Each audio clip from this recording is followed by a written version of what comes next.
Hello, Lucky Cat here. I recently started playing Balatro and have over 150 hours playtime now. I'm still somewhat of a beginner, but I have cleared gold stake decks, which seemed impossible at the start. In this video, I will share the things in Balatro I wish I knew earlier. Give you some general tips and knowledge that help me clear the high stakes easier and more consistently, so let's get into it. Number 1 is having a strong economy.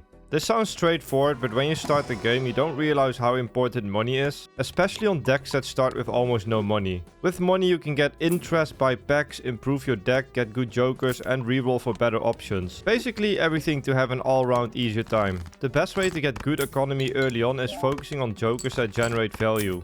This can be jokers that generate money in some way, but also jokers that generate tarot cards.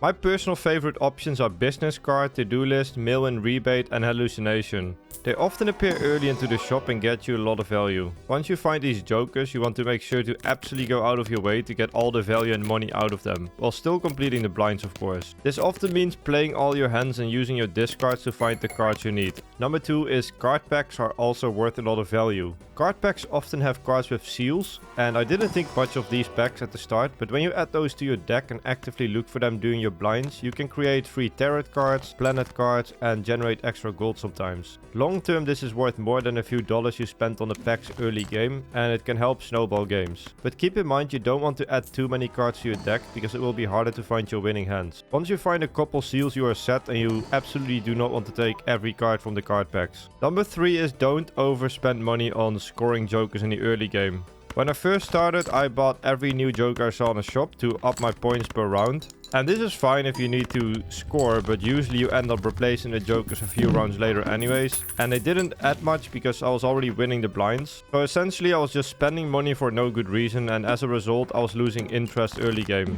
I like to try and focus on 1 or 2 good jokers early on for scoring, and then focus the rest of my jokers on economy.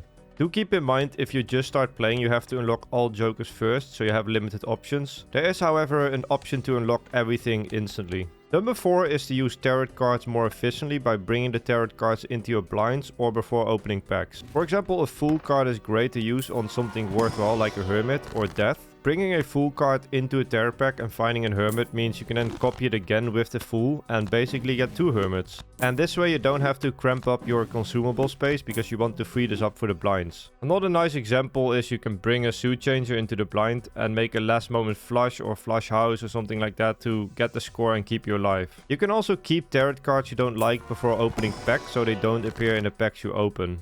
Number 5 is focusing on jokers that multiply your score. These are the jokers you want to get far into the blinds and clear NT8. Some great examples are Photograph, Acrobat, Card Sharp, and Hologram. You can get most of the normal scoring and chips from 1 or 2 jokers and leveled up hands, and in some cases card enchantments like lucky cards, and then multiply those scores with multiply jokers. Usually in the late game I try to have at least 2 to 4 jokers that multiply score to easily win bigger blinds, and with a steady economy it's easier to look for them. Do make sure you put the multiply jokers at the end to maximize your score. Number 6 is hand types. I think you can win with any hand types when the right cards appear, but in my experience playing straights, flushes and full houses clears the early blinds pretty easily. And late game in the high stakes, building towards high cards, pairs or 2 pairs wins you games more consistently. The reason for this is they're easy hands to find, and in some stakes with only 2 discards it's too risky to play consistent flushes or straights for example. Other types of hands I like are 4 or 5 of a kind, but this usually requires some early deck fixing and is more risky. And as a bonus tip, if you have the multiplayer mod, you can get a calculate option for your hands. This allows you to calculate your score without playing it. I first thought you had to get an extension to get this, but it is simply in the multiplayer mod.